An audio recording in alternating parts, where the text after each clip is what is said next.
We come on here thinking we're going to celebrate Deebo Samuel signing his contract extension, and we're definitely going to get to that. But obviously, the sentencing for games suspended with Deshaun Watson was handed out, 6-game suspension.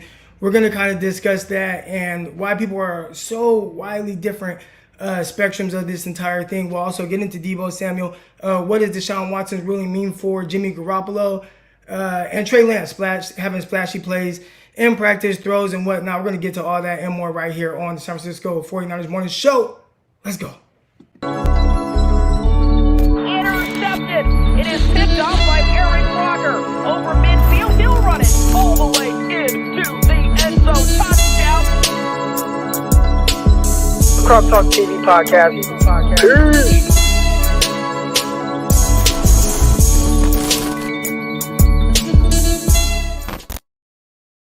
Welcome to another episode of the San Francisco 49ers Morning Show. I'm your host, former NFL and AFL defensive back, Eric Crocker. And of course, I always start with letting y'all know where you can find me on a daily basis. Aside from here, Locked On 49ers with myself and Brian Peacock. We record 5 episodes per week. Also, Locked On NFL Draft with my co-host, Ryan Tracy. Another 5 episodes per week. And yeah, we get into all that good stuff, man. Appreciate everybody's in the chat. See the flames going up. Everyone feeling good this morning. 5 flames. Shout out to everybody who's already in the chat. We went live yesterday to discuss Deebo Samuel and his contract extension. I'm pretty sure you guys know all the details about that. But we're going to give more thoughts on that. Did want to go into some of the Deshaun Watson stuff first. And, I tweeted something out, and essentially I was saying, like, look, it's a very tough situation. You have people that think way this way and way that way. And a lot of things, especially when it comes to stuff like this, I don't tune in anymore I don't typically comment too much on it because I was in a situation with this one guy and he did something. Maybe I didn't know all the details of it. And I was like, hey, man, I listened to his side. This is what he said. And then, just the way that you get attacked on social media for, how do I say this? If you don't go with whatever the popular thing to say or do is, right? They'll come at you. They'll attack you as a human. They'll attack you and say that, you're a crappy person. You're a shitty person. All this stuff, man. And anybody that knows me couldn't be further from the truth. My thing with anything is I try to look into things for myself and what comes out of that. And I don't go off of what people just want you to say 100% of the time. And with the Deshaun Watson situation, I always thought it was extremely weird. It was extremely weird. I think his actions were extremely weird. I know if, I had a family member, a sister, a daughter, or anything that was involved in anything like that, I'm going to this dude's house. You know what I'm saying? The way that I would handle something like that, if this happened to my family, in the way that these things play out in the legal system, which I'm not no lawyer or anything like that, feels like it's a little different. And the NFL had a woman judge, and I put woman judge on there, and people are like, that's a shitty thing to say that it was a woman judge. And I'd assume that the NFL did that, purposely putting her in charge of this, and to see what she finds with all of this. They've taken it to grand jury. They've put her in charge. I felt like for it to get down to the bottom of everything that was going on with this, you had to go about it the right way and give it every chance to really stick so they can give it to Deshaun Watson the best way possible. And when I say best way possible, I mean in the eye of the public. But we all know that, a lot of times on social media, everyone likes to be the judge, the jury, and all that stuff. And it's tough. It's a tough situation because you see all these women that come forward in this, and yet it's been hard for them to get anything to really stick it to Deshaun Watson. And that's tough. You know what I'm saying? That's going to be tough for a lot of people. A lot of people aren't going to be happy with it. And from my understanding, reading the NFLPA and what they put up there, and I kind of talked about this a little bit on my Twitter account, but I said, listen, in advance of Judge Robinson's decision, or not me, excuse me, NFLPA said this. They tweeted this out. In advance of Judge Robinson's decision, we want to reiterate the facts of this proceeding. First, we have fully cooperated with every NFL inquiry, provided the NFL with the most comprehensive set of information for personal conduct policy investigation.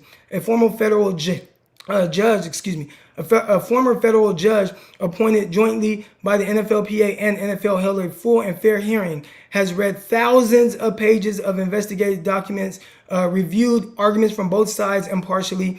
Every player, owner, business partner, and stakeholder deserves to know that our process is legitimate and will not be tarnished based on the whims of the league office, talking about the NFL. This is why, regardless of her decision, Deshaun and the NFLPA will stand by her ruling, and we call on the NFL to do the same. So reading that, I'm saying like, or at least this is how I took it, and talking to people, I'm like, okay, am I hearing this right? They basically were saying, NFL, don't y'all come in here trying to go behind her and go above and beyond whatever her ruling is. If her ruling is 6 games, then we're going to stand by that because she dug deep into this and she went and looked at everything. If her suspension is 10 games, we're going to stand by that. If her suspension was a year long, we are going to stand by whatever she found. And we hope that the NFL does the same. So when I put a tweet out saying, hey, like, this isn't the NFL. Now, maybe, yeah, they can come behind it, but the NFLPA is saying this was her ruling, and whatever she says, that's what y'all should go by. So it's tough. You got a lot of people, I feel like, with like the fake outrage on social media with this entire situation. And I don't even think I checked my mic. Hold on, let's see. Here we go. My bad, y'all. My bad. All right, here we go. I got my mic on now. But you got a lot of people that are going to be outraged by this and whatnot. But I look at it for what it is. It's a tough situation for everyone involved. I feel really bad for the women that were involved in this situation. I talked to my wife about things like this, and my wife, the things that, she says about how this like affects women and the trauma that it brings on. And I think that's tough. And that's what I feel for more than anything else with this situation. Remove the football player, remove all that. To me, it's about the women, and I feel bad that they had to go through this and then live out a lot of this stuff in the courts, on TV, and whatnot. But as far as the decision, Judge Sue Robinson, she's the one that came down with this. All right, so we'll see how it all plays out. Again, a lot of people right now are currently going to attack the NFL. I would say right now that the attention should be on Judge Sue Robinson and her decision, and then we'll see if the NFL comes behind, appeals it, or tries to add more to the suspension. Clearly, the NFLPA is saying, don't add more to it. We're going to stand by that. We appointed her, where everybody appointed her as a joint, right? The NFLPA, the NFL, this is who we appointed. So you need to stand by what she said. And it's crazy. You could say that. And even then, there's going to be people, that, oh, Croc, you're a shitty person. How am I shitty? By saying they went to a female judge and this is what she found. If you're upset, that's who you need to be upset with. Somebody even went as far as to say, oh, I'm never listening to Locked On 49ers again. Because I said you need to take it up with the lady? Because that's what she found? And the NFL has not. I mean, again, they haven't responded yet. So maybe the NFL will respond, and then you'll hear it's a year.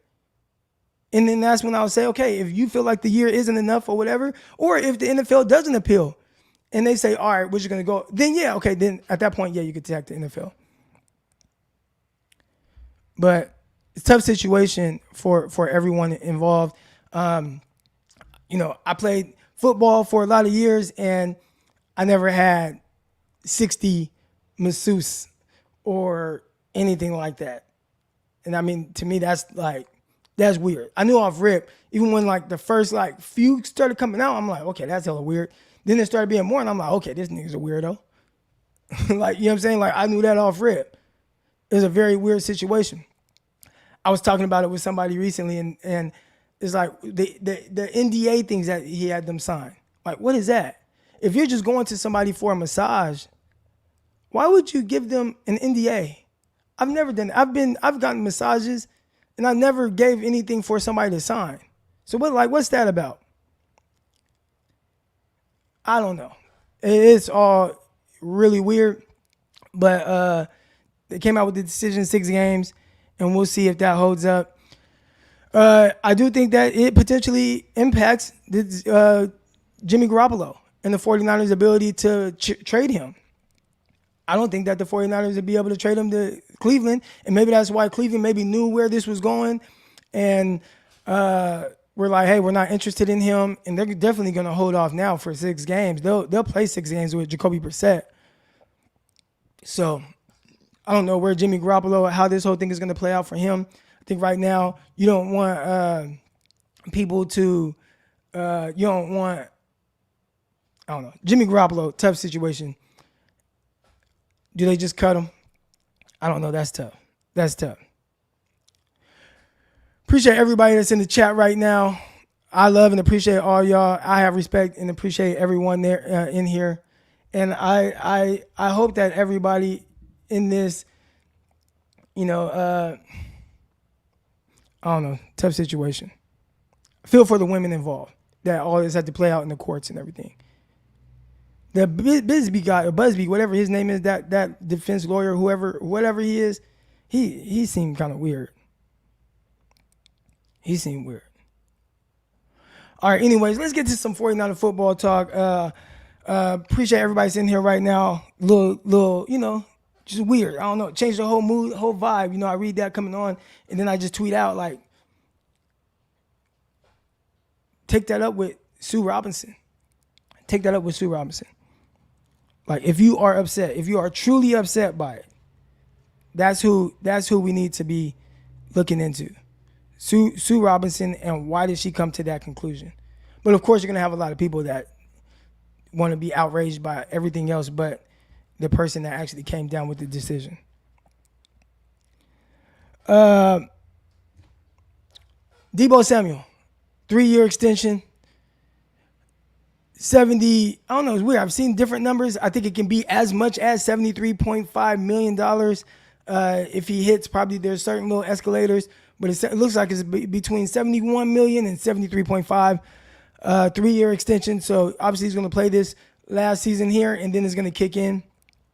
I'm excited about that. I'm excited about Deebo Samuel signing with the team. What that means. And Peacock and I were discussing last night on Locked On 49ers. It was like, I was thinking about players and their impact, right? And people talk about Deebo Samuel and what he is. And I would say, and I ask y'all this question, I ask people on the pod, we'll see if we get some of those answers or questions this morning. But when it pertains to Deebo Samuel, or just any receiver in the league, is there any receiver who impacts, if he were to leave the team, where the team would be impacted or lose out more than the actual player? I'll say that again. I know I kind of worded that weird. If you look at Devontae Adams, if you look at Tyreek Hill, the teams that they left, are the teams in a worse spot, or will they be fine and will they be able to still be productive? And is there the loss of them potentially more than what the loss to the 49ers or the loss of Deebo Samuel to the 49ers would have been? I know I'm wording this all crazy. But essentially what I'm saying is, I feel like the importance of Deebo Samuel to this 49ers team is so drastically high. Like, it's high. He's not someone that's just a receiver. He is a weapon. He is a playmaker. He is someone who you just look to get the ball in his hands. He can win at every single level. You want to put him back there on kickoff return, he does that. It's just hard to replace the production of a player like him and the impact, right? So not just the production, because you can lose a guy like Stephon Diggs, and you can replace him with a guy like Justin Jefferson. Now, obviously, Justin Jefferson, that's an extreme scenario because he's so good, he's so great, right? But even if he was a 1,200-yard receiver, you'd be like, okay, we lost a 1,300-yard receiver, 40, whatever Diggs got, and then, okay, even if you replace it with a 1,200-yard receiver, it's like, okay, it's still good production, good receiver. Deebo is one of the few players where it goes even deeper than that, because of all the different ways they look to get the ball in his hands and the impact that he has and how it's difficult to kind of scheme against that. And that is tough. That is tough. I think Deebo Samuel, and look at that, it just puts even more importance on what he is. DK Metcalf. If DK Metcalf were to go, away, in Seattle, and then you go get another receiver to play alongside Tyler Lockett, I think you'll still be fine. I think you'll still be good. I think you'll still be in a similar situation of being able to be like productive. Obviously, you lose a little bit of that danger, but I don't think everything is just like, oh my gosh, what do we do? If Deebo leaves the 49ers, you got to hope that these other guys step up. You got to hope Ayuk, and obviously you got Kittle, but man, his importance is so big. I see some of the people say the Titans without A.J. Brown is not as big as Niners without Deebo. I agree. Because I saw somebody in here say A.J. Brown right here. A.J. Brown isn't going to hurt as much as the Titans. I think they'll still be fine. And I'm not saying that the rookie, the kid out of Arkansas, Treylon Burks is just going to step in and be A.J. Brown. But if he's an 800-yard receiver as a rookie, it's like, okay, we're heading in the right direction. You got Robert Woods. I think you'll still have some production. And obviously that offense just goes through that running back anyways. I feel like the offense last season went, like the 49ers were going to go as far as Deebo took them. And how many teams can say that about a receiver? Like you go as far as this player takes you. And it's a receiver. That's some crazy impact, right? Look at guys like Kansas City Chiefs. I think their offense is going to be good with or without Tyreek Hill. That's not to diminish how great of a player he is. He's top 3 receiver in the league, but they're still going to be great. They got a terrific quarterback. They got Travis Kelce. I like some of the weapons that they added with Marquez Valdes-Scantling. I like the weapon that they added with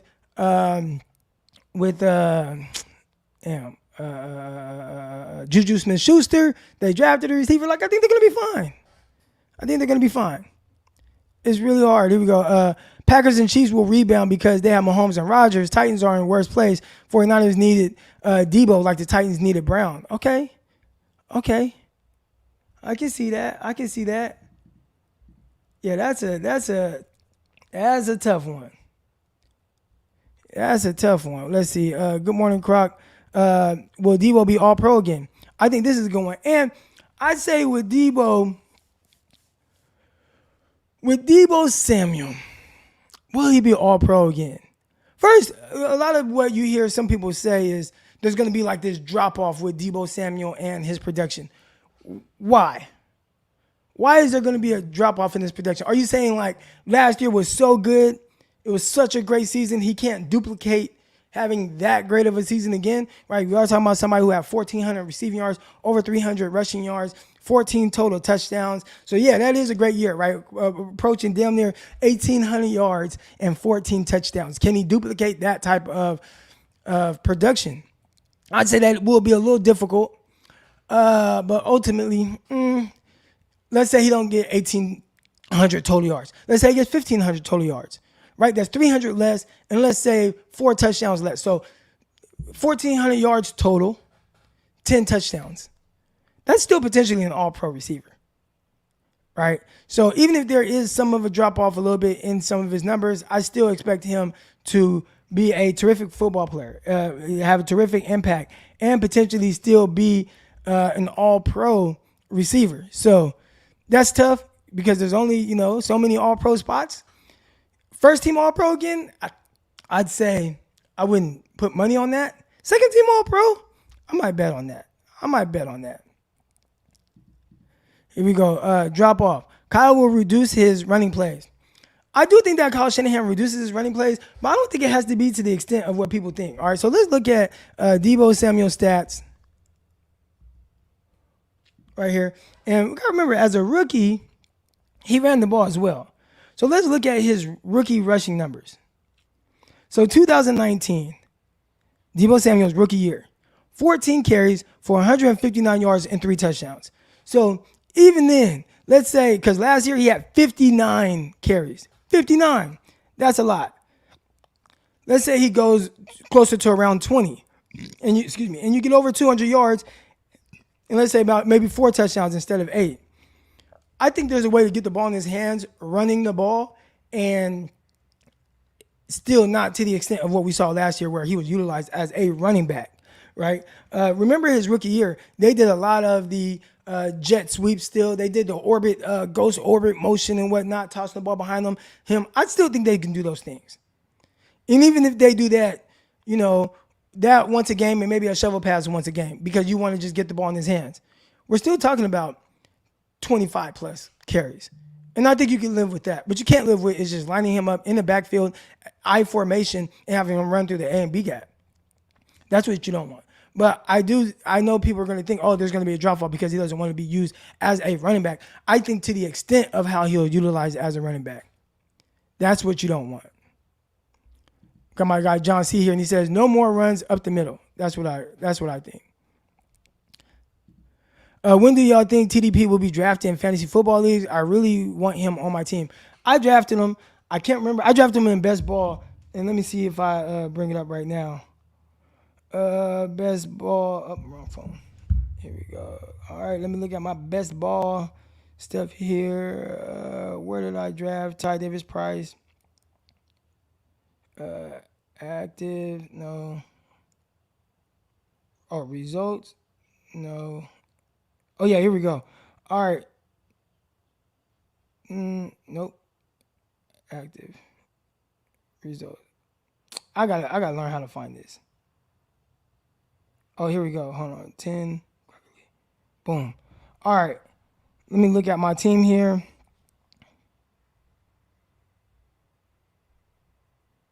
Oh, perfect. Here we go. All right. I drafted Ty Davis Price in the 17th round. So you might be able to get Ty Davis Price 17th round, something close to that. I also have Elijah Mitchell, so I kind of got Ty Davis Price as a handicap. And I was just looking at Underdog Fantasy. So if y'all want to get involved in any of that, go to underdogfantasy.com or download the app Underdog Fantasy and use promo code Crocky. Promo code Crocky. But yeah, Deebo Samuel, man, I'm expecting big things from him. And I don't expect this drastic drop-off in production. I think he's going to continue to be a terrific receiver and ball out. And even if there is somewhat of a drop-off in numbers because, he doesn't have 1,800 total yards, I can still see 1,500 total yards and him still potentially being an all-pro type receiver. Always can count on Croc. Next time you're in the 559, drinks on me. All right, I'm going to hold you to that. I haven't been to the 559 in a while. When's the last time I've been in, Fresno? It's been a little minute. I drive through all the time. I pass through, but I haven't just been to Fresno and, hung out in a while. I appreciate the contribution, too. I'll get a drink with that $5 you just sent. 300 people and only 50 likes. Hit that like button, smash that like button, hit the subscribe button, all that good stuff. Numbers going back up on this show. We took a little bit of time off, but we are back. And I like to call this Season 2. Season 2 of the San Francisco 49ers Morning Show, of course, also goes sometimes in the evening, as we did last night when Deebo Samuel signed. All right, that was cool. Hit that like button, y'all. All right, let's talk about some other things real quick. And then, of course, I'm going to get y'all on here live real quick. Jimmy Garoppolo, Trey Lance. I want to talk about, maybe I'll share my screen. All right, let me first find these videos. But Trey Lance made some throws. And it kind of, I don't want to say broke the internet. All right, it didn't break the internet. But it was very clear, all right, how do I go? This is not, here we go. Let's see. Trying to go to some of these throws. Okay, here we go. Let me hit that volume though. So I want to share this screen here and we can kind of talk about this throw a little bit. So let me share and share screen and boom, entire screen. All right. Did I share it? Wait, Chrome has last permission to fix it. Go to, oh man, I got to do all this other stuff. So I can't share my screen right now.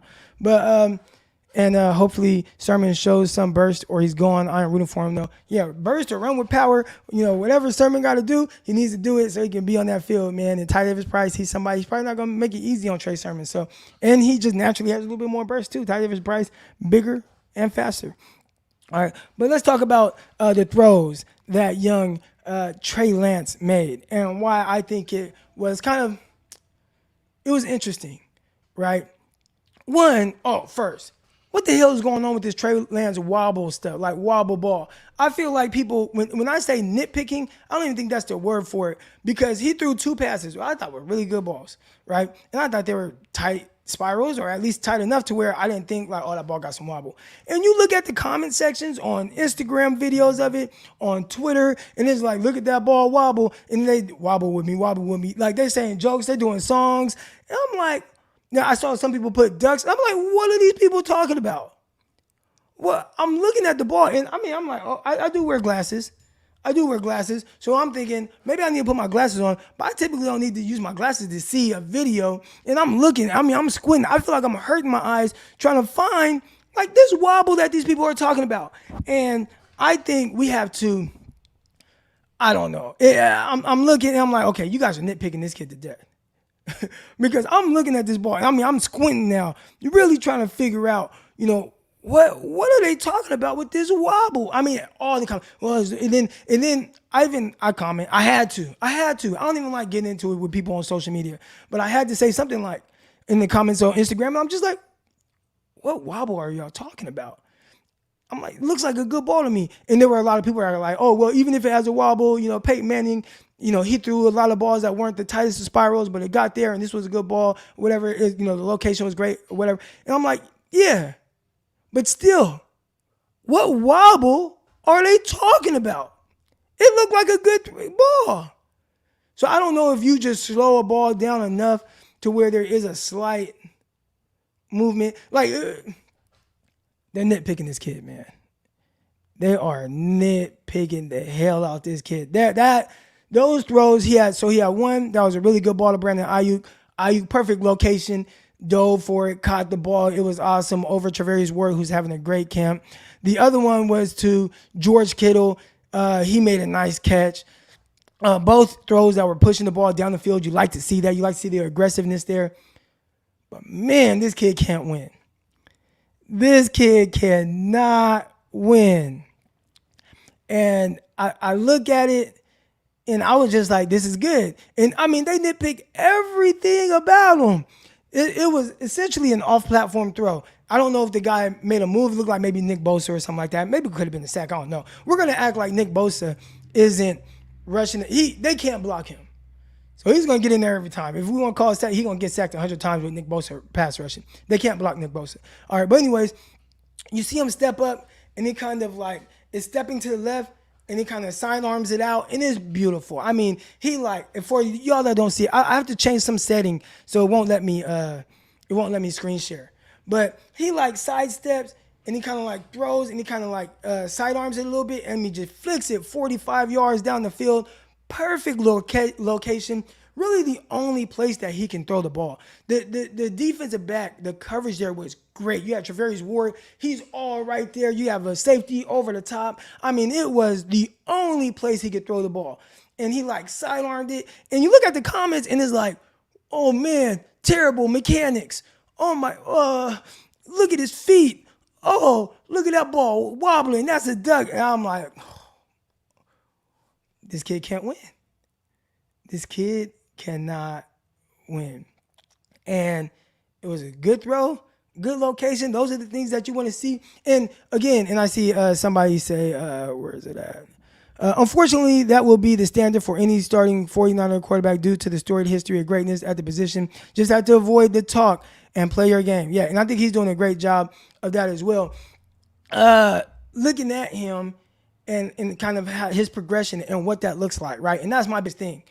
And also with some of the throws, right? We can look at his completion percentage. And you could say his completion percentage so far in practice, let's say it's not great. And my thing is, what kind of passes is he attempting? And I haven't seen every throw. But I will say, if he's throwing incompletions because he's throwing it into, or he's attempting passes like that down the field, I can live with that. Would I rather see him go 9-for-11 like he did day one with checkdowns and all that?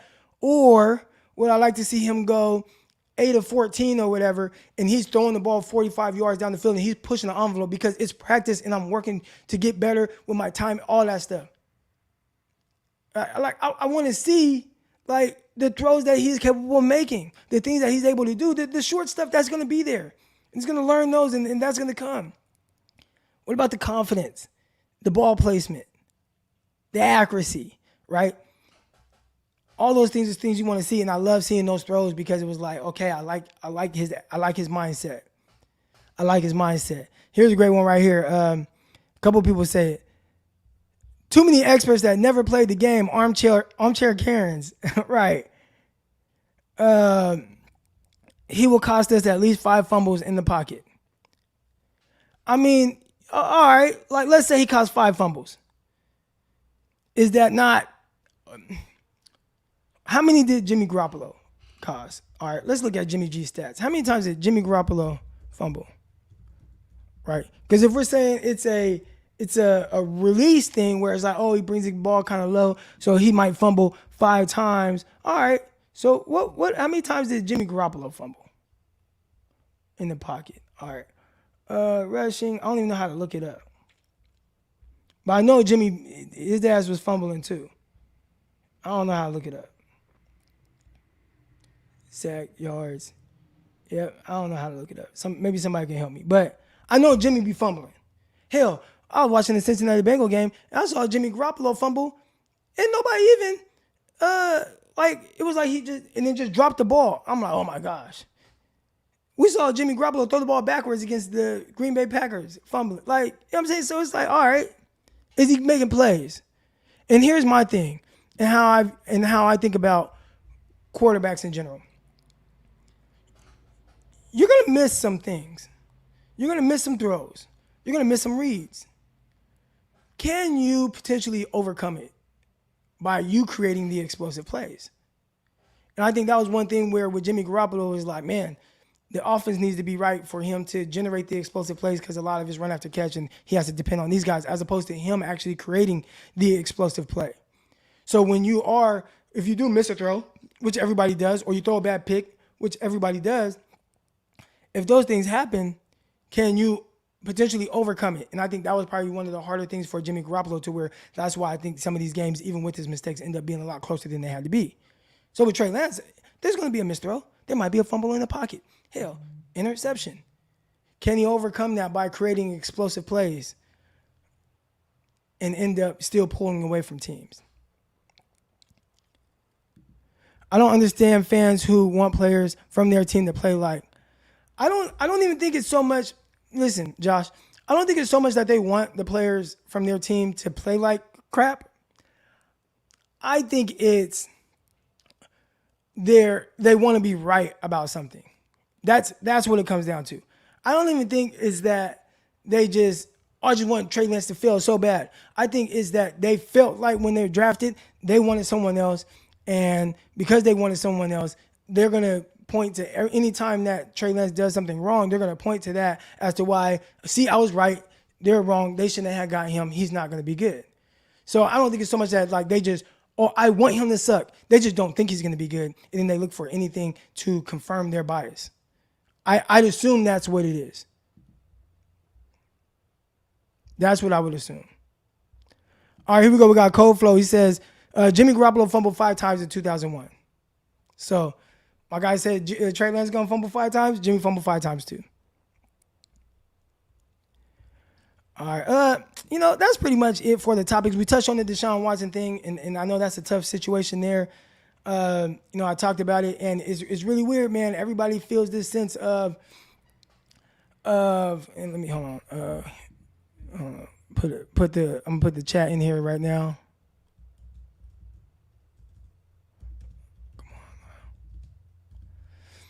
I feel like everybody feels the need to have to say like the 100% right or correct thing as it pertains to some of these things in these legal situations, or a situation that they feel the public perception of it is that I got to say the politically correct thing. And I can go, if I go out and I say something that is slightly different, even though essentially I'm saying like, man, I feel bad for these women. Damn, like, you know what I'm saying? But it's like, oh man, but you said, take it up with the woman judge. So you are a crappy human being. Like, get that out of here, man. Get that out of here. But there's the link. All right, here we go. Got my guy Dion. Hold on. Let me put my headset in. My bad, Dion.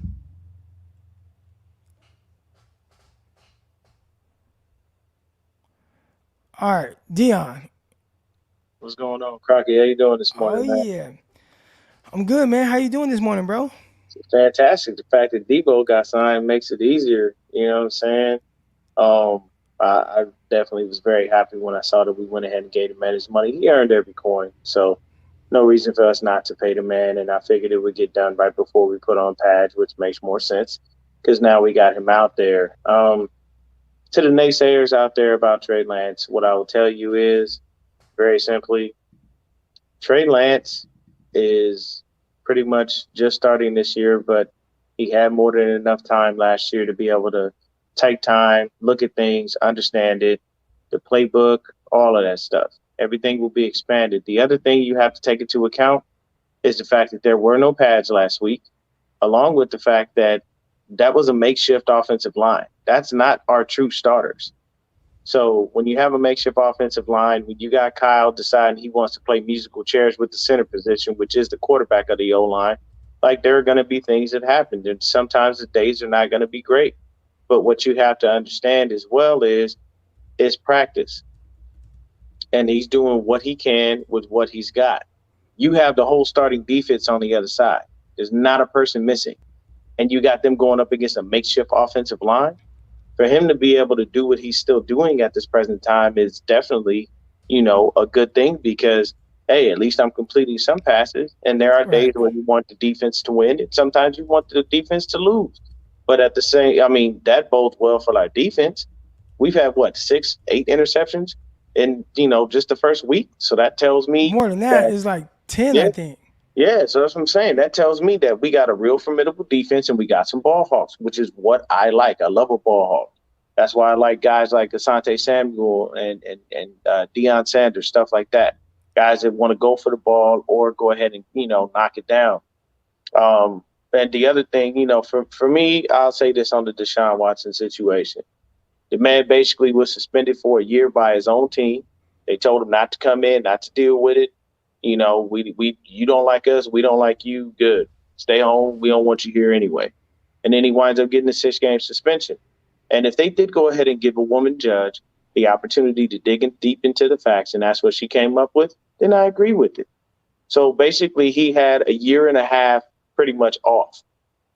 So okay, the Cleveland Browns are going to run with Jacoby Brissett. Yeah, hold on, I got to stop you a little bit because although he did sit out all last year, he still was paid for it.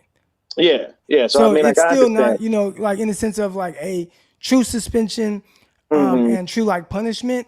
It's like he still made like $40 million or whatever he was supposed to make. I don't think it was $40 million, but whatever he was supposed to make last year, he made $12 million, whatever it is.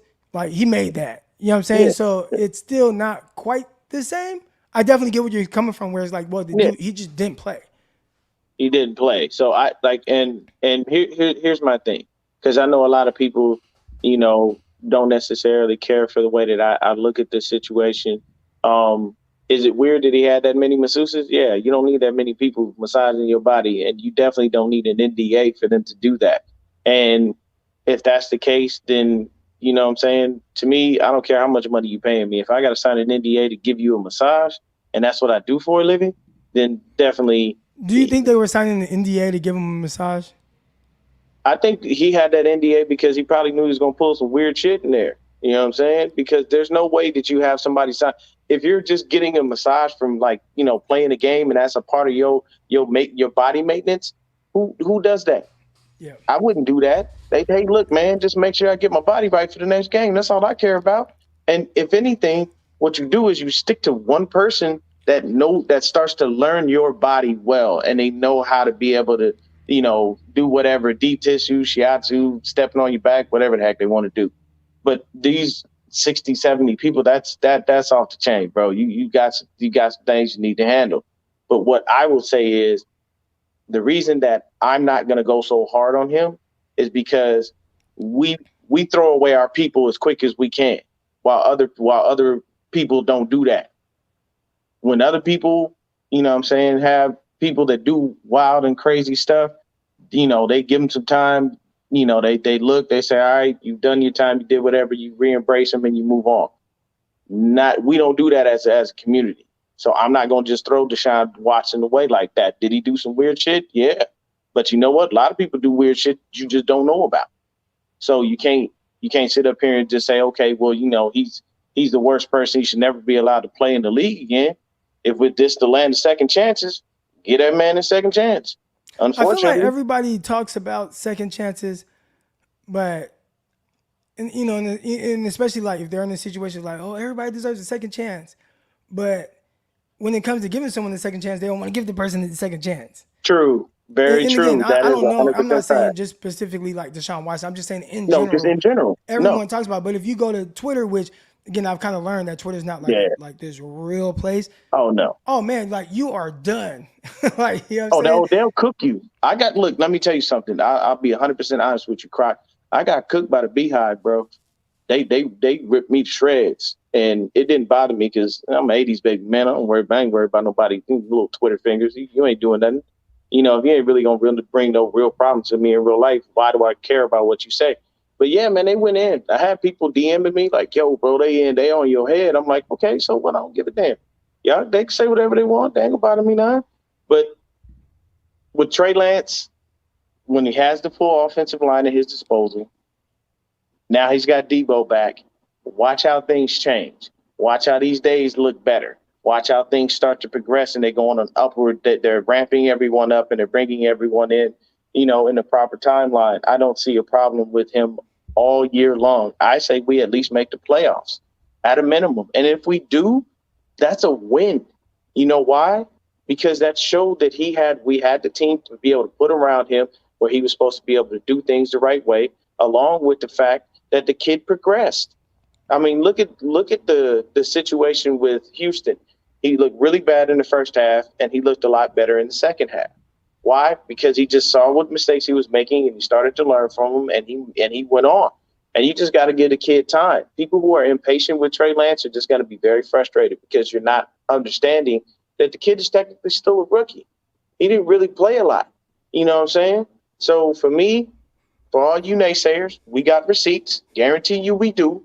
And all of that hate that you give the young kid, you made up a fake problem, arm fitness, for him, when what you should have done was say, I don't have enough to go on, so let me see the kid play this year, and then I can make an assessment. I can give you a proper You're asking assessment. a mighty lot. Yeah. And people. right now, what's everybody doing? Oh, well, he's a bust, and he's never going to work out, and he's trash, and he's this, and he's that. And look at this release. Look at that release. Joe Montana said in his own Peacock special, you don't believe me, go watch it, that he throws a tight wobble. He said that out of his own mouth. So explain to me how if Joe Montana's throwing a tight wobble, why is there a problem with Trey Lance doing it? I don't understand. Like, it seems like there's just a lot of hate for the young kid, but it's okay. He was brought up to have that as fuel for the fire, and he will continue to get out there and beat on the league. And I'm telling you right now, man, when he has to run, people are going to be very surprised, very, very surprised, because they're going to look and go, okay, we didn't know he was moving like that. Like, Trey Lance, I watched his college tape, and to be honest with you, he looked like when he was running, he wasn't running super fast. But then I watched the film, some of the cut-ups that they do on the 49ers website, and I was like, yo, why he look like he blazing fast right now? Maybe it's the camera angle, or what? Why does he look like he got faster? But, I mean, He's it's done a going lot to of be speed training. I know that. I know beautiful. he did some speed training. Beautiful season to come, Croc. I see nothing but greatness for us. We'll have some ups, we'll have some downs. Everybody out there, have patience with the young kid. If you love Jimmy and you were all on his side, then you should have patience with Trey Lance. Jimmy made a lot of rookie mistakes. Many of the games that he played with us that he shouldn't have made. You know what I'm saying? And Trey Lance, when he makes his mistakes, give him some time. Let him learn. He has to figure it out. And the only way you get better, especially in sports, is sometimes when you fail. When you fail, you learn from those mistakes, so you know not to make the same mistake again. Trey Lance will be fine.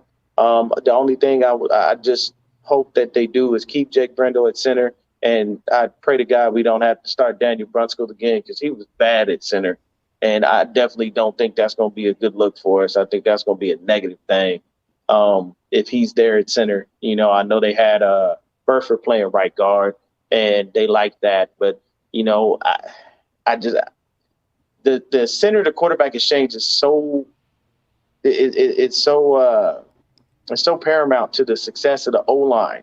and the success of the game. And if you got me sitting there with Jake Brendel all this time, and then randomly you throw Daniel Brunskill in, I don't have a rapport built with this dude. And the exchanges are gonna probably get fumbled a few times. And you know what they're gonna do? They're gonna blame me. They're gonna blame Trey Lance instead of Daniel Brunskill because that's not the connection they have. So it just makes more sense for them to just stick with Jake Brendel in that aspect. You know, the thing I'm curious to see in camp, though, honestly, is to see what receiver stands out and makes it. Because we all know that Jennings and Ayuk and Deebo. Yeah, okay, and so hold on. Real quick, I want to locked. answer. I'll form the question and then you answer it. All right. Cool. So Cool. right now, I believe that there are 5 locks at the receiver position for the 49ers. Deebo Samuel, Brandon Ayuk, Jawan Jennings, Ray McLeod, Danny Gray. Got Who it. is the 6th guy? So hold on, let me bring up the 49ers roster. All right. Let me bring up their roster. ESPN. There we go. All right. And let me go to the receivers, which is... All right, here we go. So I mentioned the guys who are locks. Here are the other guys that currently will be in camp with the 49ers. Keyshawn Johnson, Marcus Johnson, Austin Mack, Tasir Mack, Tay Martin, and Malik Turner. So there's going to be one of those guys make it. All right, I'll repeat the names again. Keyshawn Johnson, Marcus Johnson, Austin Mack, Tasir Mack, Tay Martin, or Malik Turner. One of those guys is going to make it. Who's it going to be? I'm going to tell you right now, it's going to be Tasir Mack. Ooh, That's my pick. He's a dark horse. People don't pay. See, what I did was when I did my homework on the receivers, whether they were UDFAs or drafted, I picked them up and I said, all right, look, Tasir Mack is the man. But, hey, I got to get up out of here, Croc. Appreciate you, Brody. Love you, man. All right, you have a good one. Tasir Mack. We see Malik Turner in here. Okay, I got another one right here, Tate Martin or Malik Turner. So a lot of people up on what potentially Malik Turner can bring to the San Francisco 49ers receiver group. Tasir Mack, 6'2", 190-pound receiver out of Pittsburgh, born in Brooklyn, New York. Hey, Croc, NFL just posted that Watson was informed by the judge that he should serve a 6-game suspension. Now, here's the thing with that. The NFL is saying what the judge said. What will the NFL do?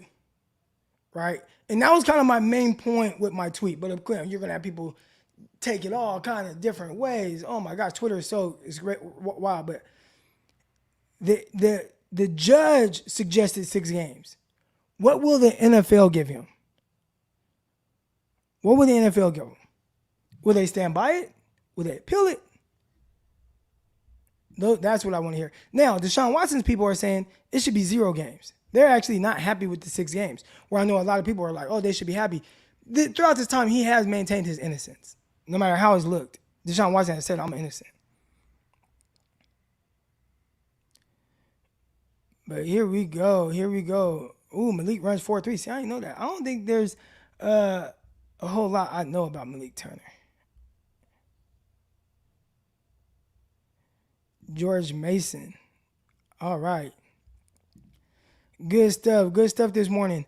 All right, y'all. Didn't have too many people come on live. I don't think I have much more to talk about. I appreciate everybody that has tuned in. Oh, here we go. Gammon wants to come on. All right, there we go. You guys got saved by the Gammon. All right, here we go. Definitely about to end this. I don't want to end it yet. I love talking to y'all. I carve out an hour and a half of my morning to come on here and speak with y'all live.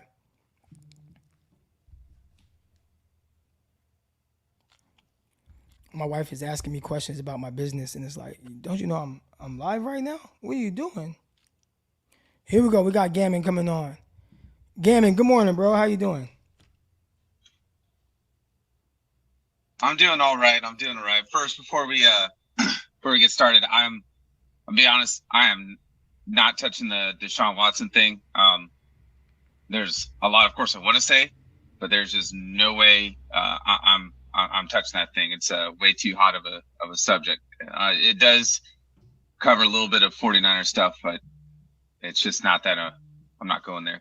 The one thing I did want to talk about, though, is the center position. So I agree a lot with what Dion said. So, but I only looked at the statistics and some old articles that I kind of found online when Daniel Brunskill was our starting center.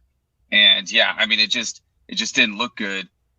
There was a lot of people who were clamoring for Jake Brendel and, saying like, oh, he has this rapport and yada, yada, yada with Trey Lance. And I don't think either of them are a long-term, what do you want to call that, solution. But for the sake of it, it might be best to have Brunskill at right guard, Brendel at center. What I did look at though, Croc, was I looked at, we lost Gammon. When he comes back, I'll pull him back up. That interior offensive line, I mean, when we talk about kind of, bigger questions, and we got right here, Croc, talk about Aaron Donald showing his love for us. Aaron Donald, he definitely was cautious with his words. He wanted to say that he hates the 49ers, he hates the 49ers players, and he hates the 49er fans. Like, that's what he wanted to say. I don't know if y'all saw the clip, NFL Network. I was watching that. I also saw it on social media, and he basically said, we don't like them. They don't like us. I like that. Hasty is in trouble. There we go. But all right, y'all, that's going to do it for this episode, man. I appreciate everybody that tuned in. I know we touched on some touchy stuff, but, man, Deebo Samuel, he signed. Man, make sure y'all hit the like button, hit the subscribe button, all that good stuff. But that's going to do it for this episode of San Francisco 49ers Morning Show. We're out. Peace.